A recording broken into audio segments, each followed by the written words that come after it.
антологи кино. Чи өдөр биеиндээ итгэхгүй бол өөрхийн итгэх үед тийм үстэй.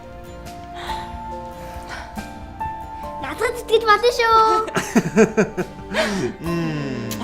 Чамд итгэж болох уу тийм? Чамд итгэж болох уу? Чи миний гэр бүлийг юу гэж бодсон? Чи үнийг эхнэрээсээ л асууж. Найруулагч Чимэд Сэрэнгийн ган зөргийн бүтээл. Энэ бичиг хүүхдийн үлгээнээс гарч ирээгүй бол би танд төвөн болохгүй л байх байлаа. Бити хуц. Хөдөлж нүш. Би ч одоо юу яриад байгаа юм бэ? Хайруул бүхний хариулт.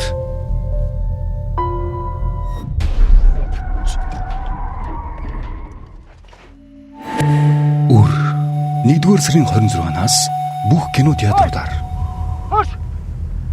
Чи яадаг солиод өгөх юм бэ?